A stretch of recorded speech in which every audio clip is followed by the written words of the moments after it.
Good morning, you beautiful people. I hope you guys are having a wonderful day today. Welcome to the top 5 things I would change about Zetsubou no Shima. Zetsubou no Shima is universally known as the worst Black Ops 3 zombies map. However, it's one of my favorite maps. Actually, that's really not fair to say. I haven't played a lot of maps, but I really genuinely like this map. I think it's a good map. I think it's a solid map. However, I do recognize that it has a good amount of flaws, and there are some minor changes, like I said, minor changes to this map that we can make in order to make this map more enjoyable for everybody and not so bad. Starting at number 5, one of the smallest things we can do is make the water bucket power last 3 whole rounds. As it stands right now, when you put a bucket of water into one of the lab generators, you have a certain amount of time in order to go put another bucket of water in the opposite generator and then open the bunker. I think for me,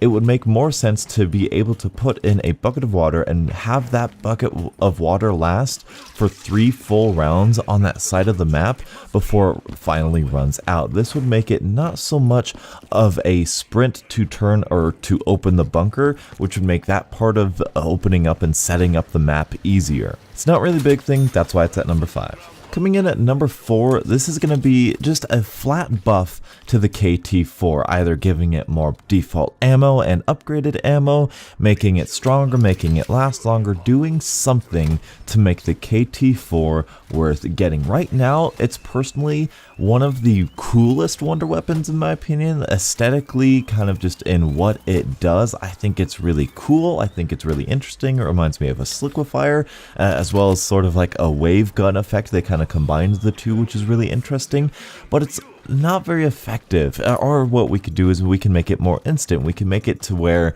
it saves you from being cornered, which most other wonder weapons do except for the KT4. I would also like to make the upgrading process somewhat better. However, I have no real way of doing that that's really simple and easy, so I'm not going to say that. However, I do feel that it's not worth upgrading this wonder weapon in this map in Zetsubou no Shima, simply because it's way too convoluted. So by buffing the default KT4, I feel like there would be a lot more people using this. I feel like it would get a lot better reputation, and it will be a lot more fun to use all around. Coming in at number 3, we are going to have different spider AI. This is a very difficult one for me to put in here because it's not so simple, but as it is right now, the spiders don't train. They don't train very well. They just kind of walk randomly around the area that you're in, and they don't necessarily follow you that closely, which causes them to become a huge nuisance when you're trying to train zombies. When you're trying to train zombies mid-round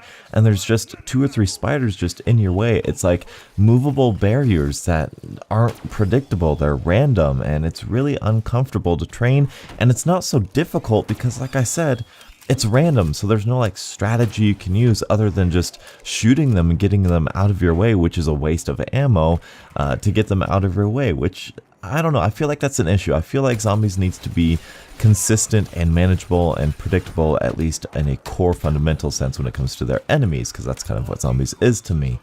So making the spiders at least somewhat follow behind you in the zombie horde, I feel like that would be a huge quality of life improvement. Sure, they can follow you, sure they can stop, they can jump up in the air, and they can still shoot you, sort of like bugs do, but I feel like that would be a huge improvement if they just simply followed you so they're not in your way, so they're not blocking you or cutting you off, because anything in zombies that cuts you off is very, very annoying, similar to the Valkyrie drones in Gorod Krovi. At number 2, I have something that I so deeply wish this is actually implemented, and it has probably the most possibility of actually being implemented, and that is random perks on solo and multiplayer. This is huge. If you don't know, as it is now, on solo, on round 2, every single time the plane that flies by and drops down a perk, every time that is going to be quick revive. Now that's sort of a zombie staple. Quick revive is always near spawn,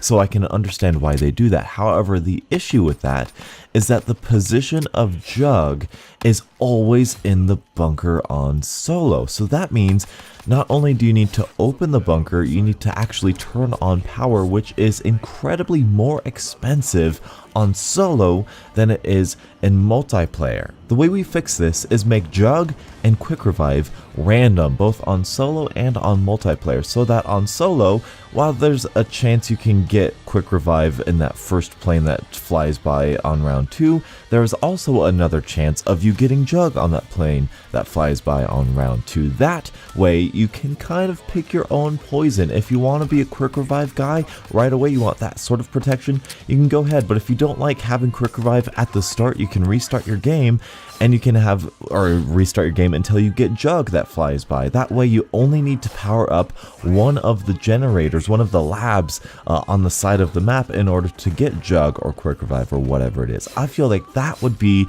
so much better for everybody complaining about it taking forever to turn on power and get Jug. And it's something that's so simple and in my eyes could be very easy to do, that I feel like this is a huge possibility. This would help out so much playing solo on Zetsubou no Shima. It would take a little bit of a worry off players not worrying about Juggernauts so late into the game. But anyway, that's my solution there. And finally, the number one thing that needs to be changed in Zetsubou no Shima are the Thrashers. The Thrashers, the Thrashers, the Thrashers. The Thrashers are not that bad. They're a very easy boss. They're a very easy mid boss that we have here in Black Ops 3. They're the same as the Gorod Crovery Manglers. They're very not that difficult, but they are very annoying for a couple reasons. One, they run over zombies. Remember what I said earlier in the video about the spiders ruining your trains? These are Thrashers. The Thrashers will sprint and they will knock over your train so that zombies fall down on the floor, and that completely just ruins the train. It ruins your kind of rhythm for training, and it ruins how wide your train is, how big your train is, and that's really bad. That's not good.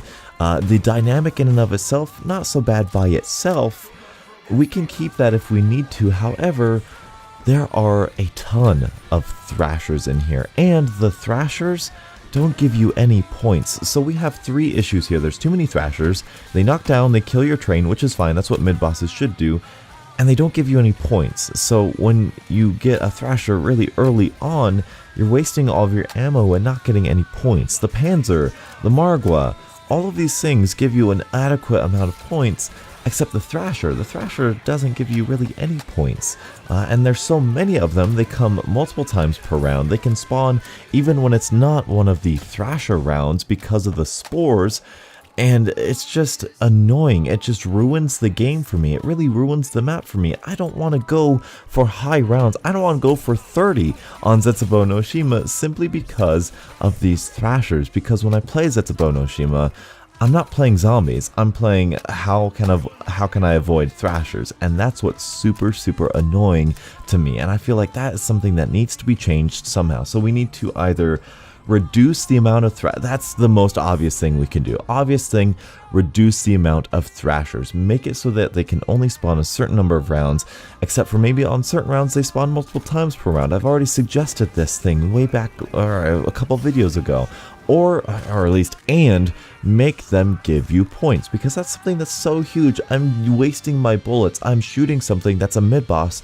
I should be getting points out of it, just like a regular zombie, but I'm not, and that's really frustrating. These are the 5 things that need to be changed about Zetsubou no Shima, and I feel like if we change these 5 things, the core of Zetsubou no Shima is still there. You still got that creepy vibe. You still have to do that thing to turn on power, which I think is absolutely fun. You still have to swim all over the place to get your pieces for the Pack-a-Punch and the KT-4, and you still have that atmosphere. You still have the KT-4, which is a super cool wonder weapon, one of the coolest wonder weapons that we've really ever had in Black Ops Zombies, or at least Call of Duty Zombies, I should say. And I think this is stuff that really can improve the map and really make people actually enjoy the map. So that's my thoughts. What are your guys' thoughts on Zetsubou no Shima? Thank you guys so much for watching, and until the next absolutely beautiful Zombies morning, I'll catch up with you guys later. And as always, stay beautiful.